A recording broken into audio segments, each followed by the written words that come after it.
We're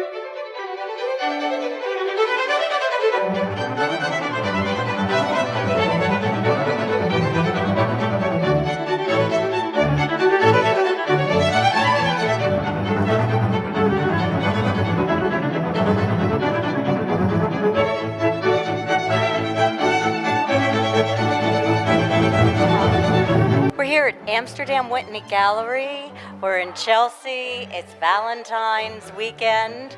And with us is Ruthie Tucker, who is the owner of this gallery. Ruthie, tell us a little bit about all this beautiful art and what we can expect. We are delighted to welcome everyone to Chelsea, the international art capital of the world, to Amsterdam Whitney Gallery, which is located on 25th Street, and we represent art of abstract, landscape, figurative, photography, sculpture. The gallery is renowned for our diversified art, and we are so delighted to be showcasing international and national artists throughout the world in a carefully curated environment. And we thank Kristal Hart again for her graciousness in showcasing Amsterdam Whitney Gallery's artists. Thank you, Kristal. And now we're going to take a little walk around and speak with a few of the artists. With us all the way from California is Lorraine Striebe. Welcome to New York. Tell me how are you dealing with this cold weather? Well, thank you for putting me on TV. And when I left Los Angeles, it was 80 degrees. And but I was raised back east, so I know what cold weather is. So. Okay. Well, you have some delightful artwork here. Tell me a little bit about your philosophy. Well, I am whimsical, as you can see, but there is something that comes through that is also spiritual. And I only paint what I know, and the painting right behind us is a collage montage, and therefore some of the things don't exist there anymore, but we still have the Queen Mary, and Angel's Gate is behind you, but it's over there. And there's Lucile in the painting. His name is Charlie, and he would be fed by the people that worked in Angel's Gate. And because he became a pet, he became the mascot for the United States Coast Guard, and he was very, very famous. And I have a whole series of City of Angels that I made into a calendar, but I see people that inspire me. And if you look closely, you will see their wings, but you have to look really hard and have an imagination. But I came to Los Angeles, and I live in the San Fernando Valley, so I think even though I was educated at West Virginia University, I became a Valley girl, but I do love Los Angeles. But I had a float in the Rose Parade. I'm the original concept artist of the float that represented the West Virginia University Children's Hospital and Children's Miracle Network, which is from Utah and owned by the Osmonds. And I'm very proud of that because it took me 2.5 years to get people interested in even having the float, but I did it. You did it. And you also were talking about another award. Yeah, last March I went to Florence to get the Sandro Botticelli Prize at a palace near the Ponte Vecchio on the Arno River. And the Italians found me, I don't know how, but I've written some children's books and they want to translate them into Italian. And so I brought some tonight so people could see them. And so I have a busy life. I do. I see that. And anybody who you emulate or who's played an influence with your work? Oh, yes. I have a mentor named Ron Picard, and he works for Disney and Pixar. And he also teaches at those places. But he met me in the 80s, and he has been my mentor ever since. And he did not want me to paint like him, and I'm sort of on the edge, and so I would ask him, how am I going here, Ron? And he would say, fine, you could do some of this, maybe some of that. But he's been very important in my professional life.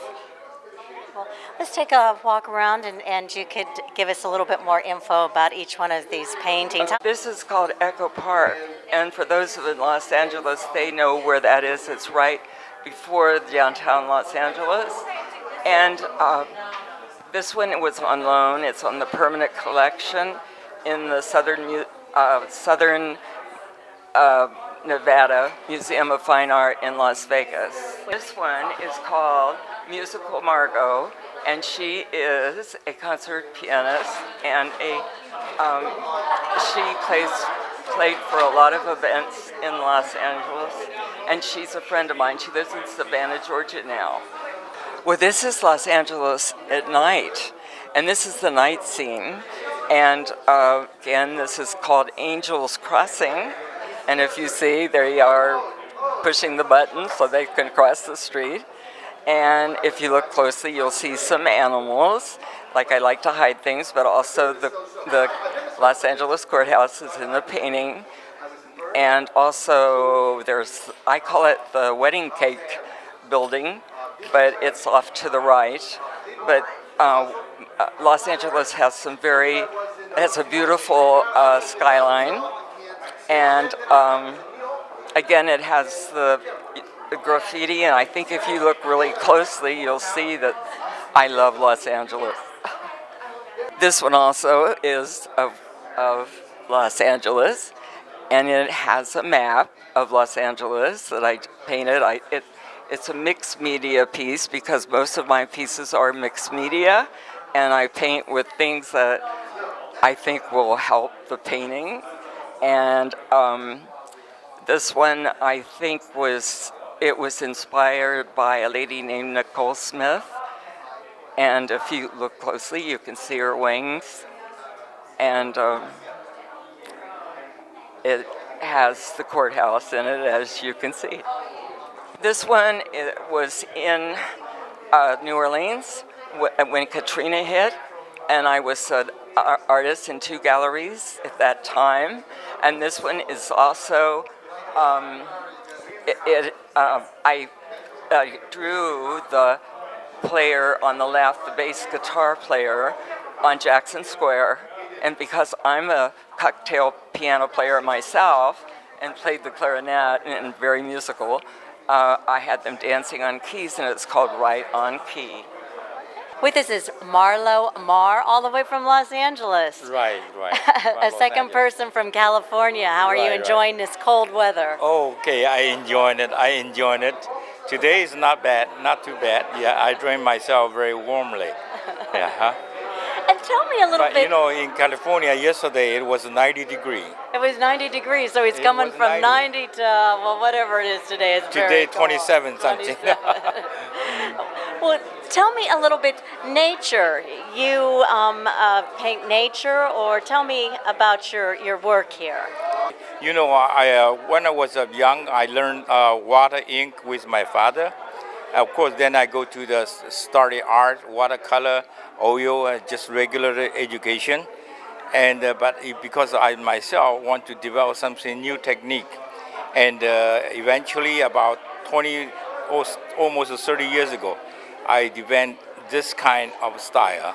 This is a mixed medium with silk color and pastel watercolors and some ink and also acrylic and some water-soluble oil.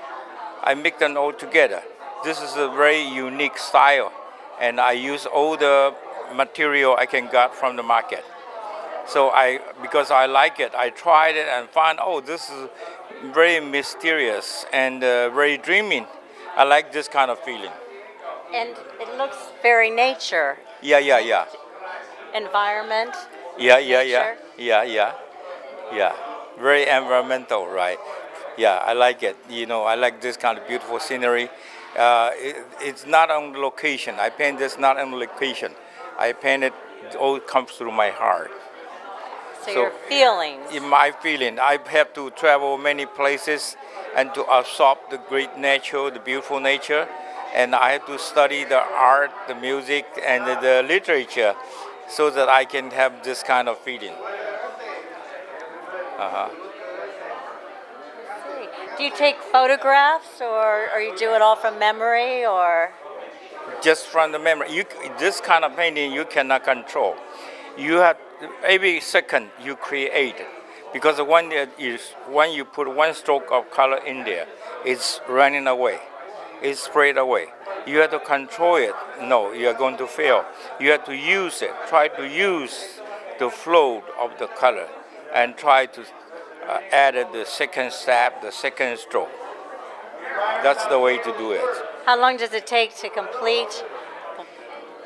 To complete one painting, it depends on the inspiration. Sometimes very quick, 1 or 2 hours, yeah, quick. But the longest, maybe you finish your habit and you wait until a couple of days, and when you look at it again, and you add something. You add something again and again until it's become perfect to yourself. Okay. Oh, well, I'm going to take some photographs now of your work, and thank you so much. Thank you It's very much. So nice Thank you. meeting Thank you, you. Thank to you. that 90-some degree weather, because we got the big chill on here in New York City. Valentine's Day is Thank you. coming up. Happy Valentine's Day. Thank you. Happy Valentine to you. Okay. Thank you. Thank you. Gentlemen, May we welcome Attention, everyone Miss Ruthie. to Amsterdam Whitney Gallery. We are so delighted to have our international and national artists here, and we wanted to say how happy we are to celebrate Thanksgiving, not Thanksgiving, our Valentine's with everyone. It is a joy to have you here, and we are thrilled to also celebrate Don Diego's birthday. It's coming up. He's 29. So would you join me in It's singing coming up. Happy birthday to to you. you. Happy and Ava's birthday. Happy birthday, dear Nicole. Happy birthday to you. Can we sing it again? It's Ava's birthday too. Happy birthday to you. Happy birthday to you. Happy birthday, dear Ava. Happy birthday to you. Thank you.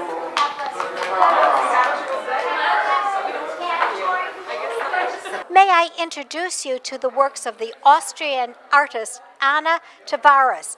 Anna is noted for enshrining nature and encouraging us to honor nature and remember how fragile nature is, that it's just a temporary moment in lifetime. So she likes to encapsulate the moment with vibrant colors and encourages everyone to treasure our natural environment and honor the external terrain that is about us. So please remember the name of the international artist Anna Taveras. Thank you. May I ask you to welcome the work of Lucile Driskell. Lucile Driskell's geometric abstract work is non-objective. Lucile Driskell is featured in major museums in the Berman Collection, in the Macy's Corporate Collection, in Hoffman La Roche, and she has noted for her wood reliefs. These are carved wood reliefs as well as sculptures, and Lucile's work is held in great esteem by international collectors and very noted important collectors in the New York area. Thank you for welcoming Lucile Driskell. With us, Guillo Perez III, whose painting is behind me. Now, you're also from a very famous family. Would you tell our audience that story? Yes, ma'am. I am very honored and blessed to be the grandson of world-famous Guillo Perez, painter, world-famous painter. He's in 5 museums.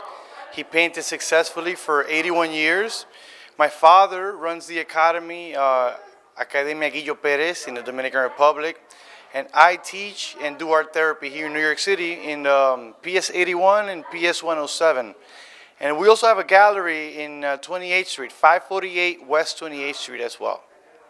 And now, your work, tell me, is it sort of, did your grandfather give you some type of inspiration, or is your work like his, or is it totally different?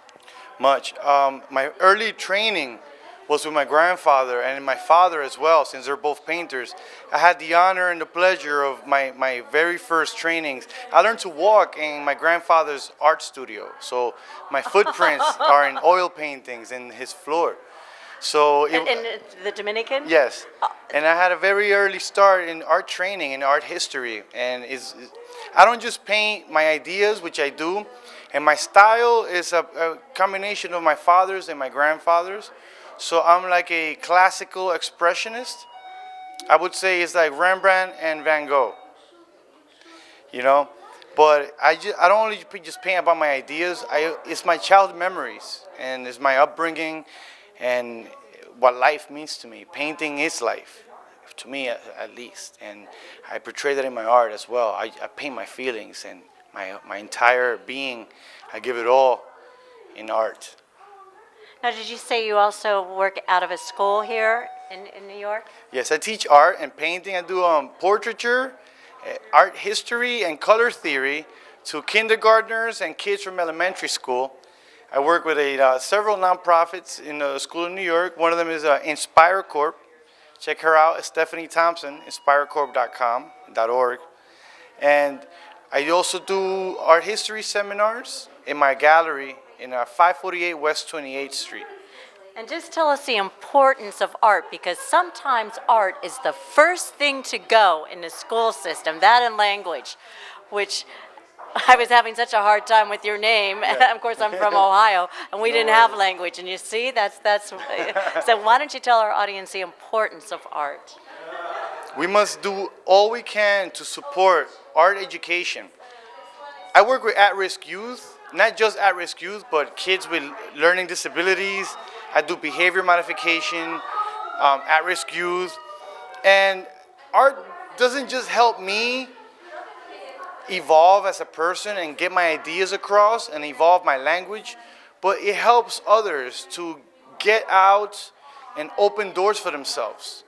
And it actually restores hope to the teenage population and the kids. It gives them a way to really get their ideas down and know that they can help themselves out of a situation. And that's powerful. That's one of the biggest keys that we can instill. Mind you, the appreciation of being a creator helps us reflect in the universe around us. So that gives us all a hope. And that is very important in this day and age. When we cut the budgets from schools, now it's a cycle that we're feeding. And the world will not, that's not a sustainable cycle. The world will not get by on that. So our next generation, ourselves, but our next generation needs to be a cultural generation so we can break the boundaries that the older generations have set upon them. Well, that was well said. And now let's take a look at the painting that you have here. It's a pleasure for me to introduce one of my works from Guillo Perez III. This is titled The Rescuers. It's oils on a canvas. And it's about our moral duty as artists to inspire and restore hope to the world. They are sitting upon their heavenly thrones, contemplating and sweeping down to the rescue of those who need the sustenance of what it is to have a creative, abundant existence. Make friends, express yourself, make art that is everlasting, along with our decisions that are long-lasting and go along with our work and our aging process, and restore the reciprocity with our society as well as ourselves. This is titled The Rescuers. It is my pleasure to have introduced my piece of art. With us, Cora Cronemeyer. And Cora, tell us about your painting that's here this evening. Well, it's entitled Struggling Through. You can just barely make out that little sailboat climbing up that wave.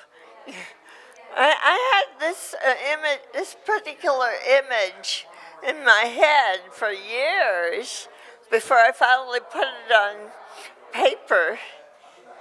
Well, you're quite an activist. I am familiar with Cora's work, and you always have a meaning behind your paintings. So, Yes, well, very turbulent sea and the dark sun. I, I was thinking of someone who has to overcome a difficulty of some kind, arthritis, or I have a friend who walks with two canes now, but he's 94 years old, but he still comes to. Holds meetings at the church I go to, humanist meetings, and discusses philosophy. And Well, we must congratulate Cora from coming out tonight because this is like a very cold evening. A matter of fact, they've said try not to be outside if you didn't need to be. But Cora is a trooper, and so once again, some outstanding artwork. thank you. Thank you, Cora. Good to see you. Happy Valentine's Day. Thanks. With us, Nicole Taillon, who is working bronze. Could you explain a little bit more with your sculptures here? Wonderful sculptures. Yes, this one is Cassiopeia. It's 30-inch high, but I have one in Cap Canaveral, 7 feet high. So it's in bronze, and all it's acid patina. The coloration, it's with acid. So That must be difficult to work with, acid. it's it's a reaction, chemical reaction to produce color on bronze. So I'm working bronze for 30 years now. So And how many pieces do you have here? here I have 8. 8. 8. I have this on the floor too. It's nickel and gold plated 24 karat. It's in gold plated 24 karat too. So we show the whips. We show the whips. Kind of when you walk and you have something in the wood, fire surprise you, spirit. So it's an anthology of circus. It's Harlequin, and why you have different. It's a facet of his personality.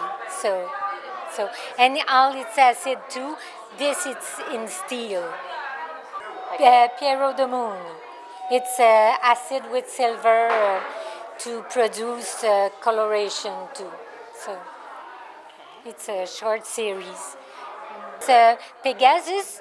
It's bronze but nickel plated and gold 24 karat. And it's the completely story of Pegasus with the foot who throws some water on it. This is it's us.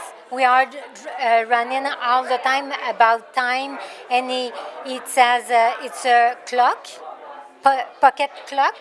But in the same times, it's a bicycle too, as we're running to find another minute, or it's for that is like that. Once again, we're here at Amsterdam Whitney Art Gallery, and happy Valentine's Day, Yes, everyone. happy Valentine's. Amsterdam Whitney Gallery is truly international, and one of our global artists is Don Diego Salado from Spain. And Diego's art is a very surrealist, abstract, natural work, very organic, with this muted, dreamy palette of, I call it a reverie of abstract work. May I just please introduce Diego Salado to say hello, or hola. Hello, everybody. Thank you. Thank you very happy much. Valentine's Yes, Day. absolutely. Happy Valentine's. We are very happy to have the love and the sunshine and the joy of Diego's art with his muted palette, and he also does watercolor work. The large work that's behind me is entitled The Protector.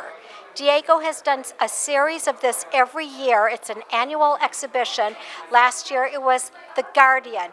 Perhaps it's a metaphor for Diego looking over the world. Perhaps it's a metaphor for global unity. Yes, absolutely. Perhaps it's a metaphor for peace on earth. And for our Valentine's exhibition, I think it's most important that we all pay homage to our outstanding contemporary master, Diego Salado, who continues the art of the Spanish tradition of Pablo Picasso, Juan Miro. Yes. And once again, Amsterdam Whitney Gallery is thrilled to have Diego Salado in our important roster of artists. Thank you. Thank you very much. Thank you to everybody. Thank you, Diego. Thank you. And this is Tori, our gallery assistant. Say hola. Hola. All righty, that's fun. And we've been here at Amsterdam Whitney Art Gallery, Amsterdam.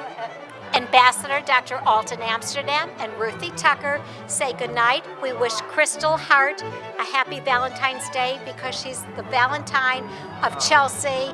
We thank Kristal and Billy and their whole team for filming Amsterdam Whitney Gallery. Happy Valentine's Day to our beautiful Kristal. We love you. Happy Valentine's Day. Happy Valentine's Day. And happy Orthodox Christmas, which goes on until February 15th. Yes, it does. February 15th. God bless us. It has been a wonderful art display. Please, if you get a chance, come down to Chelsea, Amsterdam Whitney Art Gallery. We'll see you here. Night night.